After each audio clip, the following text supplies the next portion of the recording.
Real talk, I think Gianni Infantino is I don't want to say he's lost his mind.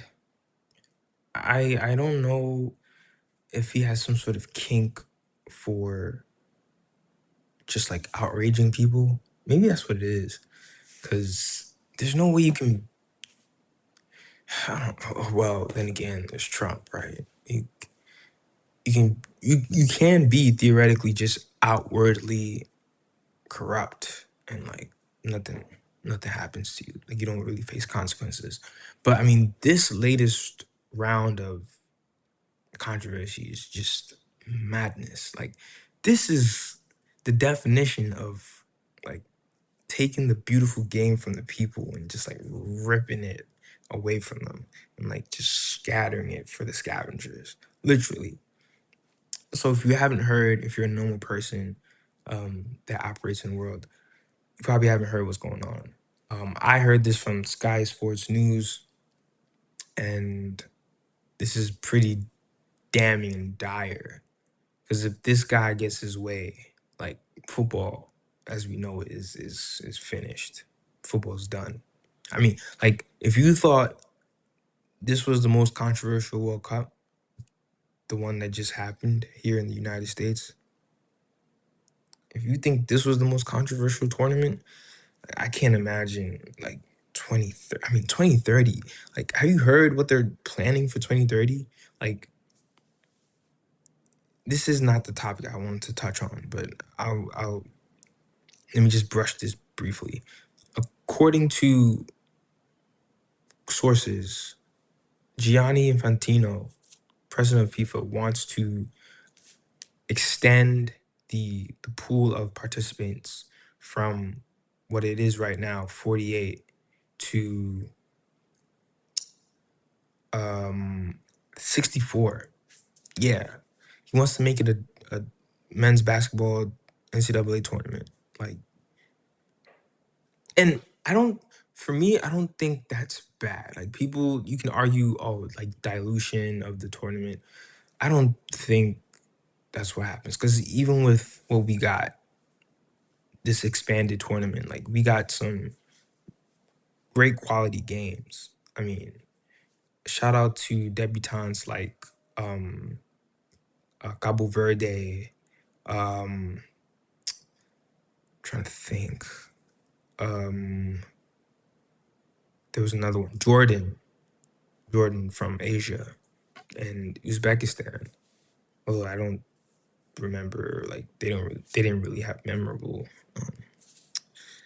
performances, but nonetheless, it made the tournament more like lively, right? So I don't think expansion is so much so the problem as how they want to play the games.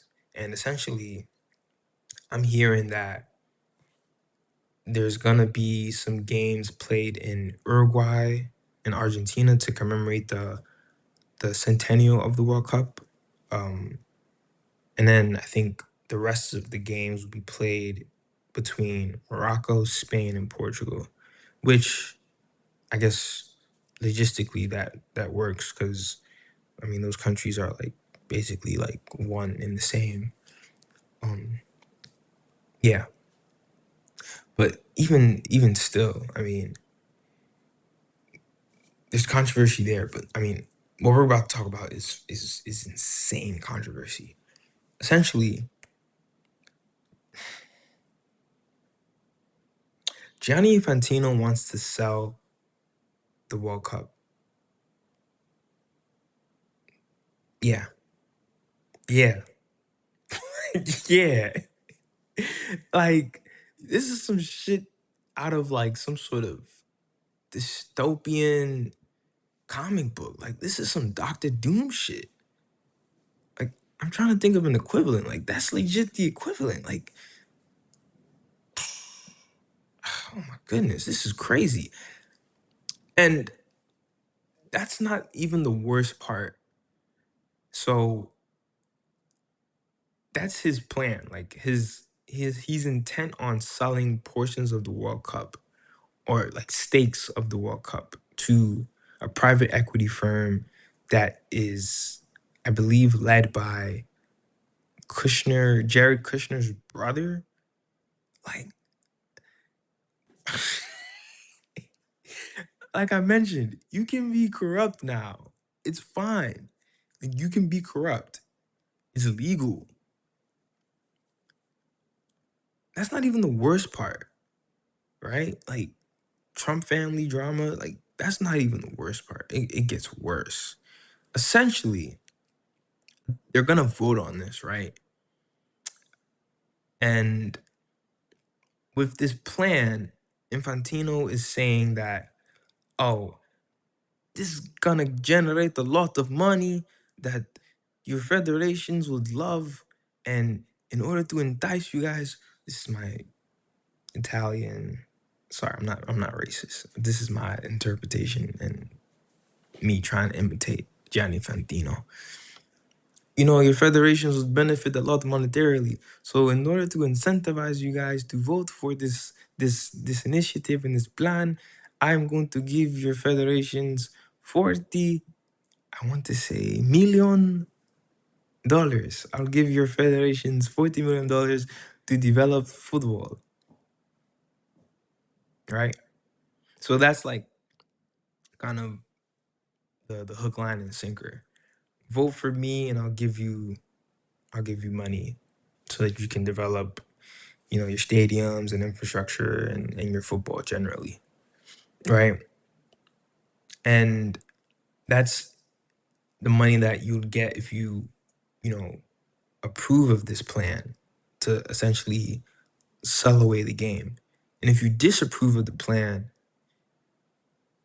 you'll get, I believe, a quarter of that um of that initial 40 million. So you'll get like 10 million, right? That's not even the craziest part. That's not the craziest part. The man said, whether you vote for the plan or not, we will go ahead and sell stakes of the fucking World Cup. So, damned if you do, damned if you don't. We're gonna go ahead and do this shit anyways. Like,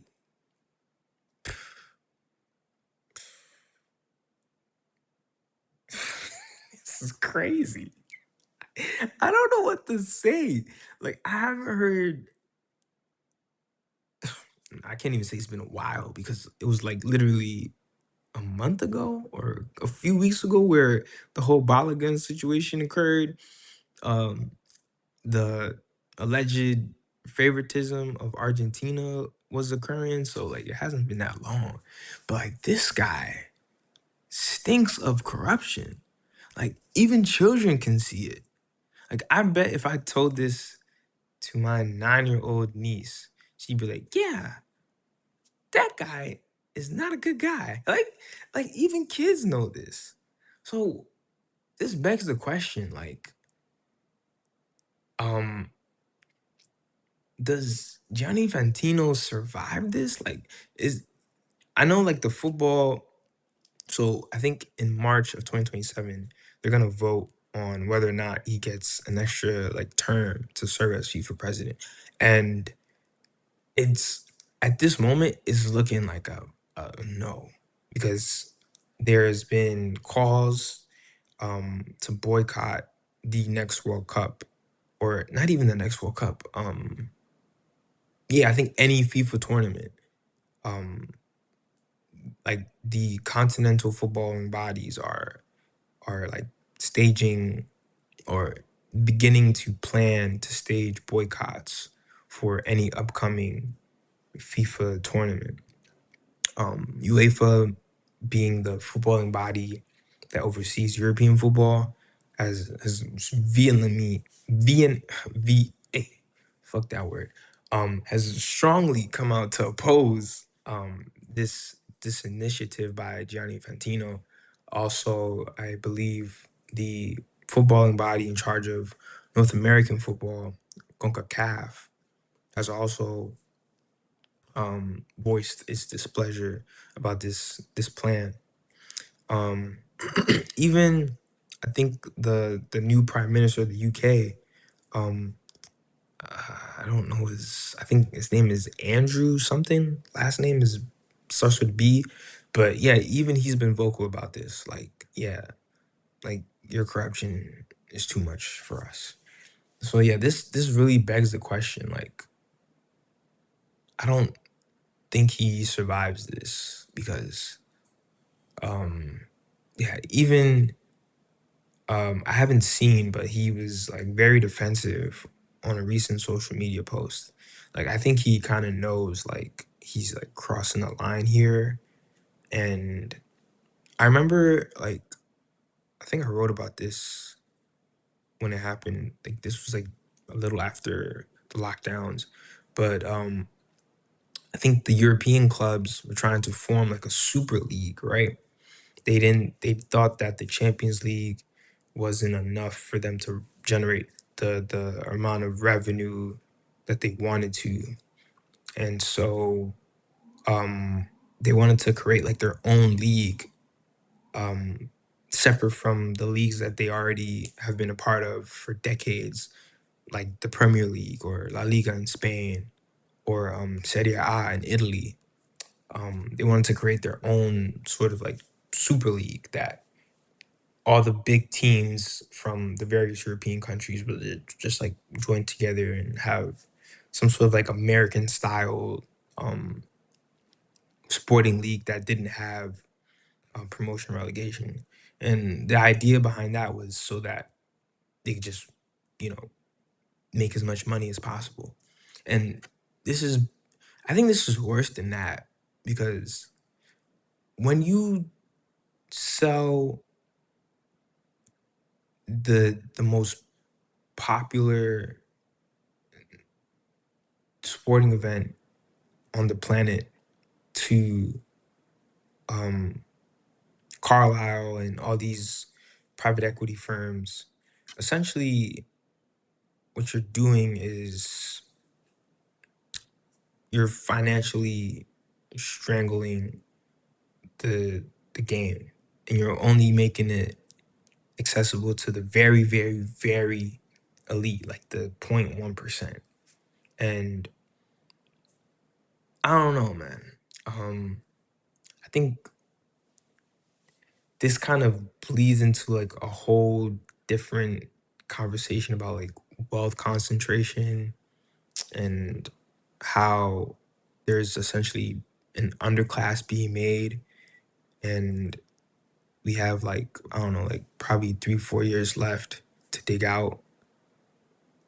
And I think all these like elites kind of know that, and they're trying to speed up all this AI shit. But I'm rambling, guys. Gianni Infantino is out of pocket. He's out of line, and he needs to fucking go.